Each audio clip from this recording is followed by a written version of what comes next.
La radioactivité bêta+. La radioactivité bêta+ intervient lors d'une désintégration nucléaire provoquant l'émission d'un positon E+. Alors qu'est-ce qu'un positon E+? Eh bien, le positon possède un nombre de masse nul, c'est-à-dire 0 nucléon, et une charge égale à plus 1, plus 1,6 10-19 coulombs. Il correspond donc à un électron positif en quelque sorte. Alors, quelle est l'équation maintenant de la radioactivité bêta+? Le noyau père X donne un noyau fils Y. Excité ou non, s'il est excité on met une étoile et s'il n'est pas excité on ne met pas d'étoile. Plus un positon qu'on note E+, ou E parfois. Alors ce positon a bien un nombre de masse 0 et un nombre de charge 1. Au niveau de la conservation du nombre de nucléons, un nucléon ici, A plus 0, un nucléon pour les produits. Pour les réactifs, Z proton, Z charge positive. Pour les réactifs, pour les produits, pardon, eh bien on a Z-1 plus 1, et bien on a également Z de charge positive. Ce type de radioactivité correspond au noyau possédant trop de protons. En effet, le noyau père a Z protons, le noyau fils Z-1. Un petit exercice pour s'entraîner. Écrire l'équation de désintégration de type bêta+ de l'oxygène en azote. Alors, quelles sont les données? Bien, vous avez pour l'oxygène Z égale 8 protons et A égale 15 nucléons. Je vous laisse quelques secondes pour réfléchir. J'écris donc l'oxygène. L'oxygène a 8 ici protons et 15 nucléons. Alors, qu'est-ce qu'il va donner? Il va donner dans un premier temps un positon. Donc ce positon, il a par conséquent 0 nucléon. Alors on va le noter ici. 0 nucléon.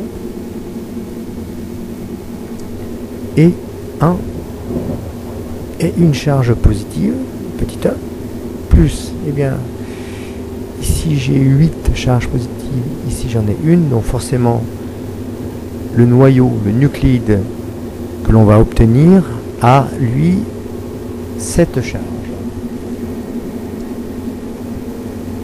Combien a-t-il de nucléons? Eh bien là j'en ai 15, là j'en ai 0, donc j'en ai 15. Hein.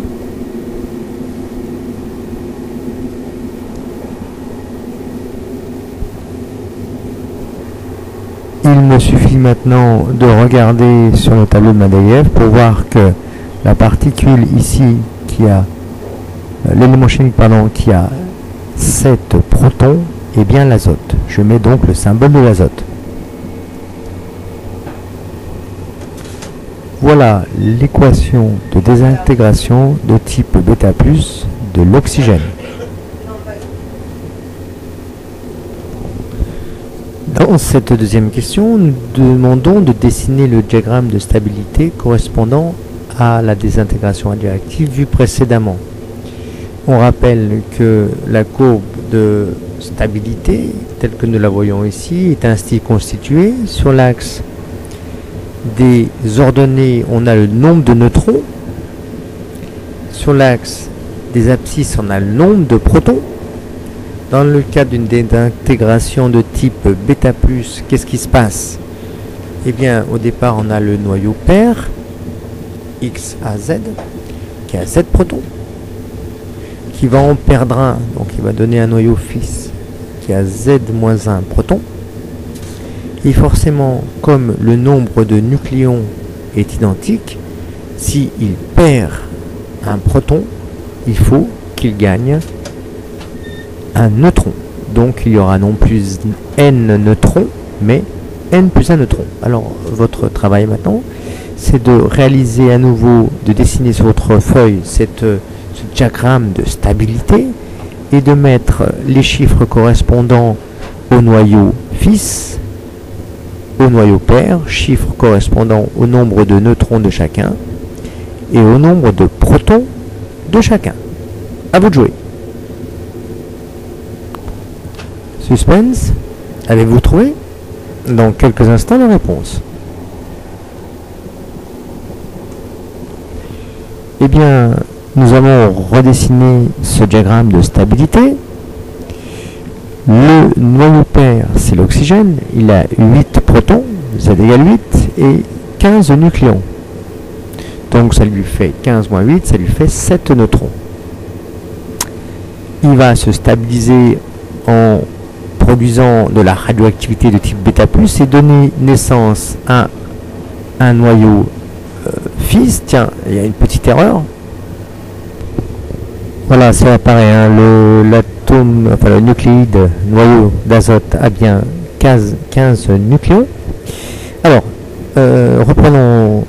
Donc, l'oxygène va nous donner le nucléide azote qui contient un nombre de neutrons qui est égal à combien? Eh bien, 15 moins 7, c'est 8 neutrons, et Z moins 1, c'est-à-dire 7 protons. Voilà.